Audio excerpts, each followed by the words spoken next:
combattants restons mobilisés. Comme le président est là, coordonnateur là, n'a qu'à monopoliser parole, n'a qu'à continuer ce qui est assis ici. IDPS, viva! Viva! N'a dit qu'elle n'a le cordon, avant le président a introduit comme ça mon nom.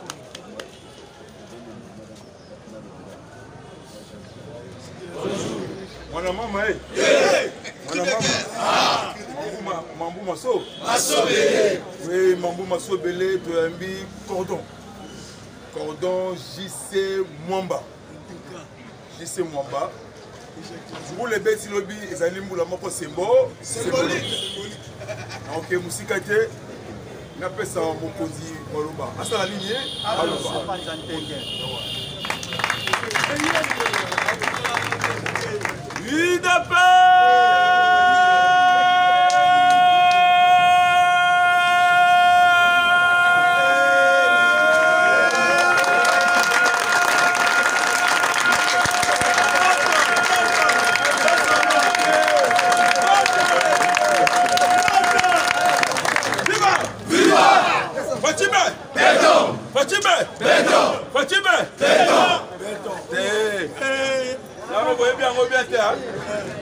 Bandela Bokamwa Pemba Wanate IDPS viva! Viva! IDPS viva! Viva! Ceux qui n'ont le Fati béton, le béton. Deuxième fois béton, troisième fois béton, quatrième fois aigle. Fati béton! Béton! Béton! Béton!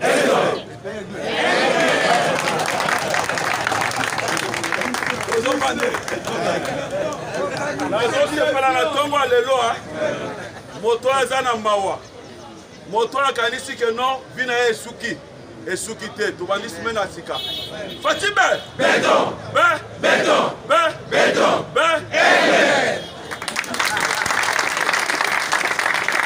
to bandeli asuka place eza muke mwana ningana ezate nazo tamwa kwanda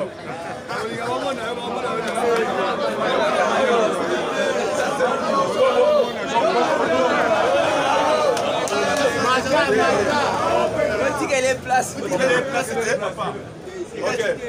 Nous avons la souka et plutôt content de l'information.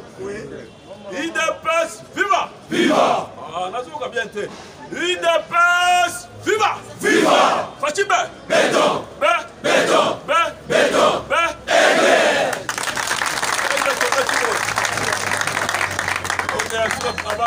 Fatime! Béton! Béton! Béton!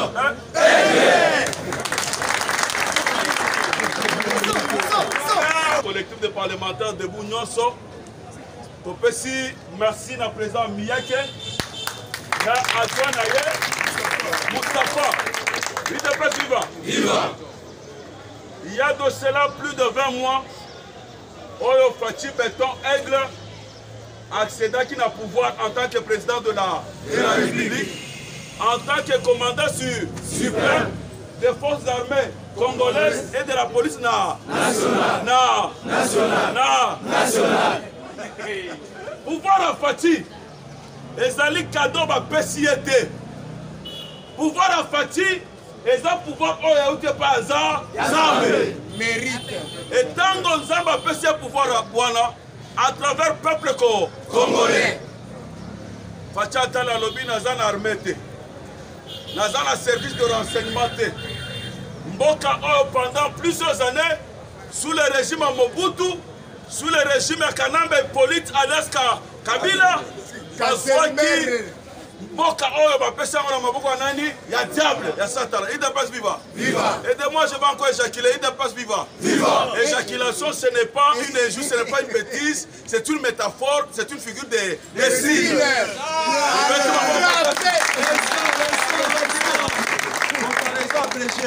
Nazo saluer motongo na monia yaya nanga asanga na onatra.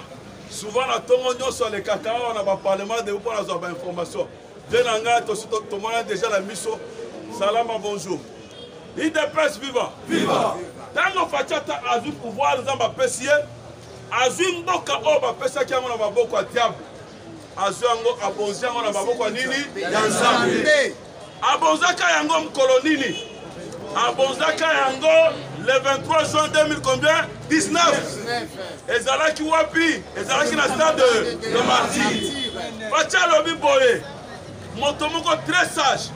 Bisika ozo la kisabiso que pouvoir à Fati et où t'es pas ensemble.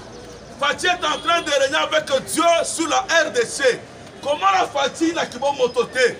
Mon Fati spirituellement, il est pas vivant. Ah, Fati béton.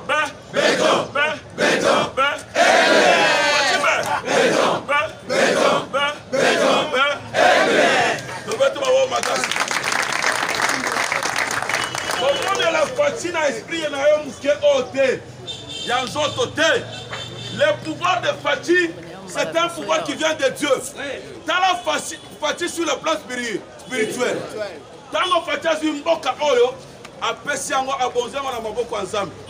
Fati tango a vu pouvoir, azaki na armée te, azaki na service de renseignement te, azaki na cour constitutionnelle te, la police te. Babiloko nyonso ezalaki na maboko ya nini ya Kabila. Il dépasse viva. Il dépasse viva. Odenga lisusu na bimisa biloko ezala libumbu. Il dépasse viva. Fati Atali, biso il dépasse. Pendant 37 ans, tosali lutte sans armée. Tosali lutte sans violence. Sikoyo, tosali lutte sans milice. Tosali lutte, tosaki ba rebelle. Mais le long Zamba pesi biso pouvoir. Zamba pesi biso nini RDC, il dépasse viva. Viva. Fati Alobité, je vais régner avec Dieu. Abonzimbo Kanaboko ensemble, regardez un peu la dimension de la grandeur d'un homme. Oui. La stade de Martyr. Fati Asengi Bolimbi si même ma prédécesseur na ye. C'est-à-dire que Asengi Bolimbi si, il y a Kastavubu, il y a Mobutu, il y a Kanambe Polite, alias Kabila Kabangi, il dépasse viva. Asengi Pe Bolimbi si, il y a Laurent Désiré Kabila, il y a Mabudu Minena, il y a Mamelaka Bisso, il dépasse viva. Oyo, Mouze, oya memela kibiso, oyo tozomona lelo oya machombe. Komona Kanambe po, Hippolyte, José, alias Joseph Kanambe. Il dépasse viva. Botala moto oya abonzi mboka na maboko ensemble. Alobi il va régner avec Dieu sur la RDC. Papa, Ataba Lobi osa professeur d'université. Après plus de 20 ans, ceux qui te tournent, na mécanisme nini, on fait sali lelo, ba service de sécurité, et comme à la maboko na ye, la police nationale, et comme à la maboko na ye, armée congolaise, et comme à la maboko na ye, le cour constitutionnel, et comme à la maboko na ye, le justice, et comme à la maboko na ye, le maboko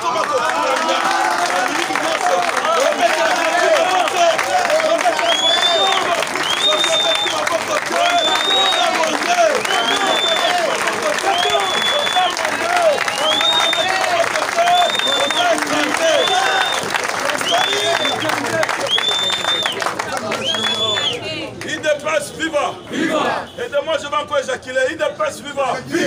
Et de moi encore je vais encore éjaculer, il dépasse viva. Si tu veux faire une analyse sur Fati, il faut que dans la dimension en dehors de la dimension scientifique, en dehors de la dimension stratégique, il faut aller sur la dimension spirituelle. Il dépasse viva.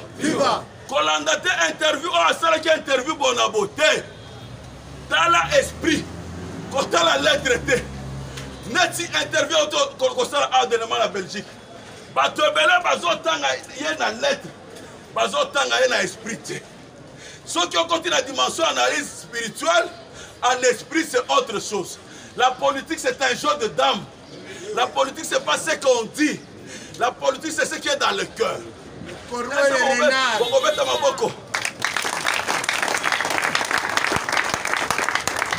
Moto azaki na ba service de sécurité Bisoto Bundaki pendant 37 ans pour l'instauration de l'état de droit. Fati lelo justice ozaki caporalisé. Ozalaki na maboko ya Kabila. Lelo justice est comme indépendante. IGF oyo bandaki kosala te IGF oyo Kabila zwaki akangi yango lelo oyo va restaurer inspection générale de finances. Mais bien aimé, Kabila bomaki mboka oyo dans tous les secteurs nous sommes privatisés. Nous sommes comme biloko na ye privé. C'est pourquoi la tonga lelo tozali ko saluer Oazali numéro 1, il y a éveil patriotique. Nous avons cité évêque Mukuna. Il n'a pas suivi. Viva. Il n'a pas suivi. Viva. Ceux qui vivent bien dans il n'a pas suivi. Viva. Kabila, c'est un criminel économique. Dans l'inspection générale et Bandi Moussala. Et ce matin, je salue ce grand homme, ce grand gendarme économique et financier. J'ai cité le numéro 1 de l'inspection générale de finances à la personne de Gilles Alinguete. Je salue ce matin le numéro 1 de la police judiciaire. Batouana Mibalewana en symbiose. Parce que c'est la Moussala Moko Moune, Yamaka, Yamakasi. On a condescendé Bami Bignon. La preuve en est, mes chers compatriotes, mes chers combattants, mes chers parlementaires de vous, Koyebi Sabino Boye, Moussala Oyo, numéro 1 de l'inspection générale de finances, a eu du Kosala le mois de septembre, mais bien aimé, un excédent sur le plan financier de plus de 100 millions de dollars. Oye Salemate, Tobete la Maboko Makasi. La qualité qui Tobete Maboko Makasi. L'UDPS a lutté pendant plus de 37 ans pour un état de droit. Et nous disons ce matin, la justice élève une nation. Tant qu'on fait du pouvoir, l'élo oyo, justice est comme indépendante. Il y a quelques temps, nous avons qui est directeur de cabinet. Comme on a invité le cas.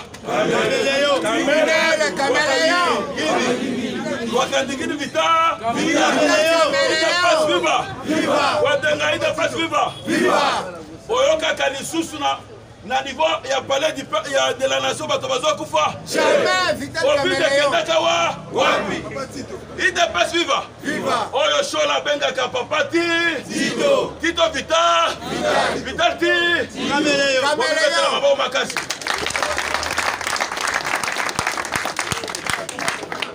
Quand on va nommer Gilles Alinguete, le numéro 1 de l'inspection générale de finances, a-t-il dit inspecteur sur le terrain?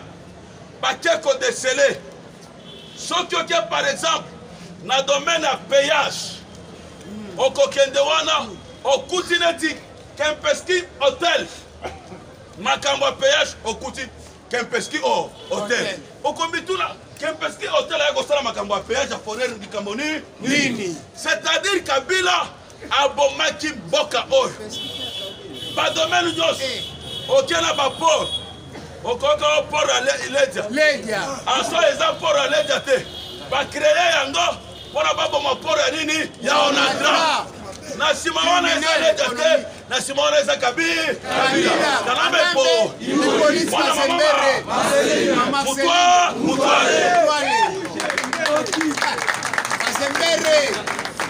Il dépasse, viva. Ah, il dépasse, viva.